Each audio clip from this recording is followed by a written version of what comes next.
Hey, have you ever wondered what it's like to drive a Tesla Model 3 for Uber or Lyft? Well, you're about to find out. Make sure you stick around and watch the whole video to get all the tips and tricks about doing rideshare with a Tesla Model 3. Hi, this is Gabe Etzhoken with the Rideshare Guy, and I am going to tell you what it's like to drive for Uber with a Model 3. First off, you might be wondering, what is a Model 3? Well, the Model 3 is a performance sedan. It's aimed clearly at the BMW 3 Series and other European and Japanese entry-level sports luxury coupes, small coupes. But this car has comfortable seating for 5. It's got serious performance and handling. It has an all-electric range of between 220 and 310 miles. 220 miles is for the standard range plus, or 220 miles is for the base model, which is really hard to buy, frankly. 250 miles for the standard range plus, and then 310 miles for the top of the line dual motor or performance model. It all starts out at a starting price of under $36,000. Now, $36,000 is if you order off book and get the base model, but you have to actually go into a Tesla store and place your order, and you probably wait a long time for that car. But that's the base model. You don't want that car. What you want is at least the standard range plus. It's a few $1,000s more. It starts at $39,900, but it's a lot better equipped than the base model. This car, when it was first announced in, I don't know, 2016, almost immediately Tesla took orders for about 500,000 of these cars, and they started building a huge number of them. They can build something like 300,000 a year. Now it's one of the best-selling luxury sedans in the United States. It outsells the actual BMW Model 3, which is pretty surprising.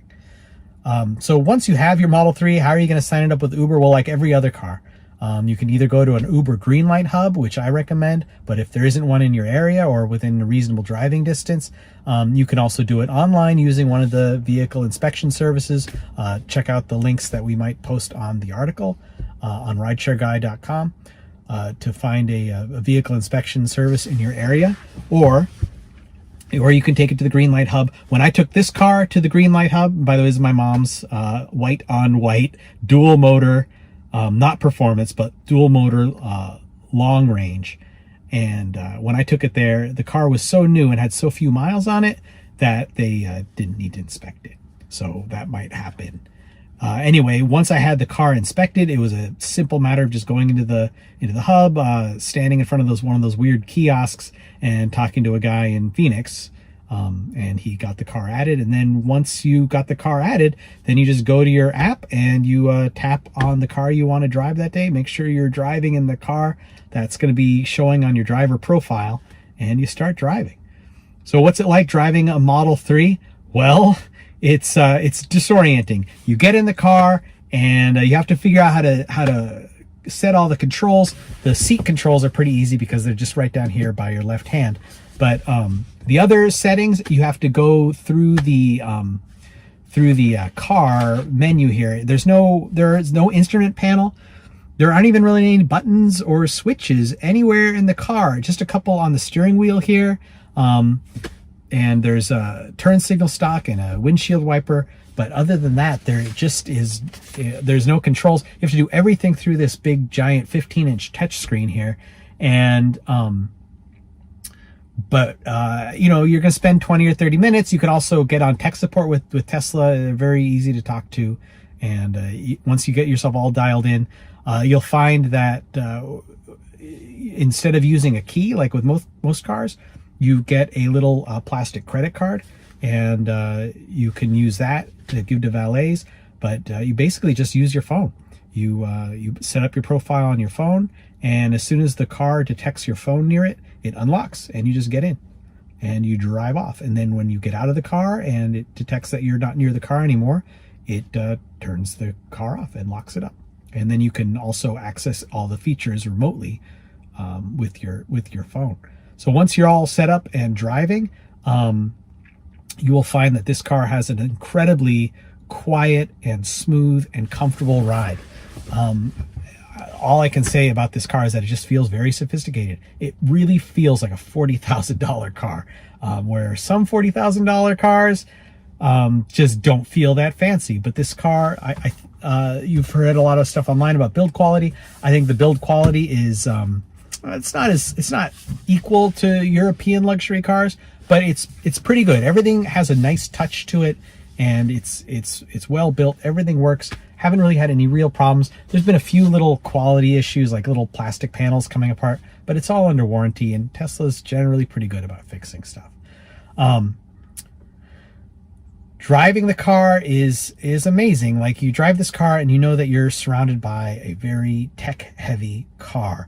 All the driver's aids like lane assist and autopilot. The autopilot will actually change lanes for you when you're selected autopilot. Don't confuse autopilot with full self-driving, by the way, because those are two different things. And then not only is there amazing tech, and not only is it very comfortable and well made and incredibly quiet inside, and very cheap to operate, but also this car is really, really fast. 0 to 60 time with this dual motor car is in the low 4 seconds. And I don't know if you know a lot about cars, but you're talking about an $80,000 or $100,000 car if you want to get into the low 4 second range for 0 to 60 times. And going from 60 to 100 miles an hour only takes another 6 seconds from there. So this car it doesn't just handle and perform like a luxury sedan. It handles like a Corvette or a Camaro, like something very performance focused. And the dual motor, this car starts at under $50,000. So you're looking at a pretty good deal if you're a performance junkie. The single motor car under $40,000, it will still do 0 to 60 in the low 5 seconds. You're not going to find a lot of cars under $40,000 that can accelerate that quickly. However, if you're driving around really fast all the time, you're going to find that the high speeds kill your range. And if you baby it though and drive it just smoothly to make your passengers happy, you're going to get a lot better range. You're going to get ranges that are pretty much right in there with the estimated range. Now, when it's time to recharge, you can use one of the Tesla superchargers. And these Tesla superchargers can recharge this car at 150 kilowatt hours or faster. That means it will charge the battery basically like almost like more than 2 times in fast. You'll find that you get about 80% charge in less than 30 minutes. And that's pretty good. And you can even add 100 miles of range in, I don't know, 20 minutes. So they claim 5 miles per minute. And that's pretty fast charge times. If you're at home and you just plug it into your 240 outlet, your what's called the level 2 charger, you're gonna get about you're gonna be able to charge in 10 hours. So how do passengers like this car? Passengers love this car. You've seen all the reaction videos where people are like, their eyes are like bulging because the car's accelerating so fast, and you'll definitely experience that.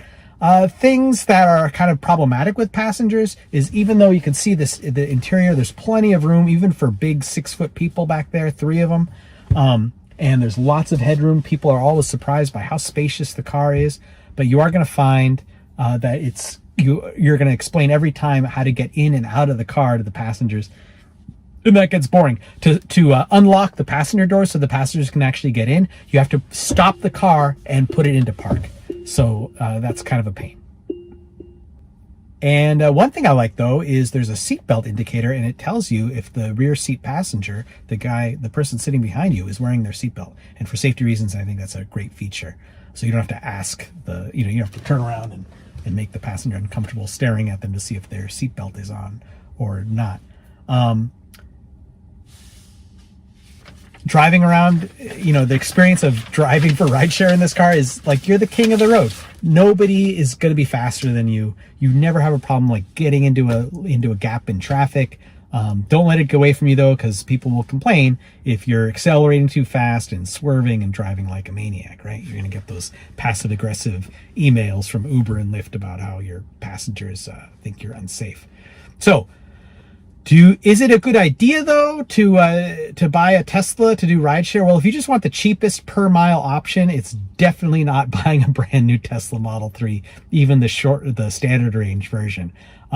Here at Rideshare Guy, we always think that getting a car through a leasing program like Fair, for instance, is going to be better for you economically. However, if you want a nice car to drive and if you want an EV to drive, this is going to cost you about 22 cents a mile.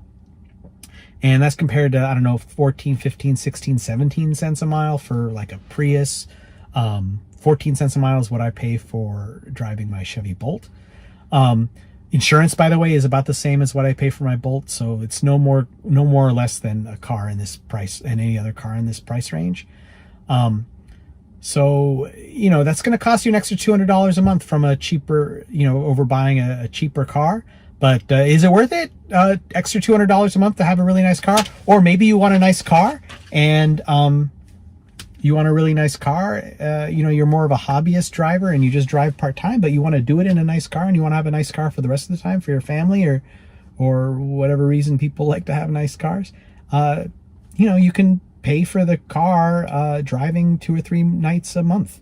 And that's a pretty good deal. This car is an amazing piece of technology. It's a very historic car because it's like the first electric car that people really wanted. So I say if you're interested in it, it's not the worst idea in the world. And I'd say go for it. Thanks very much for watching this video. Make sure you subscribe so you can check out more of our great Rideshare Guy videos here on YouTube. Thanks very much for watching, and don't drive yourself crazy.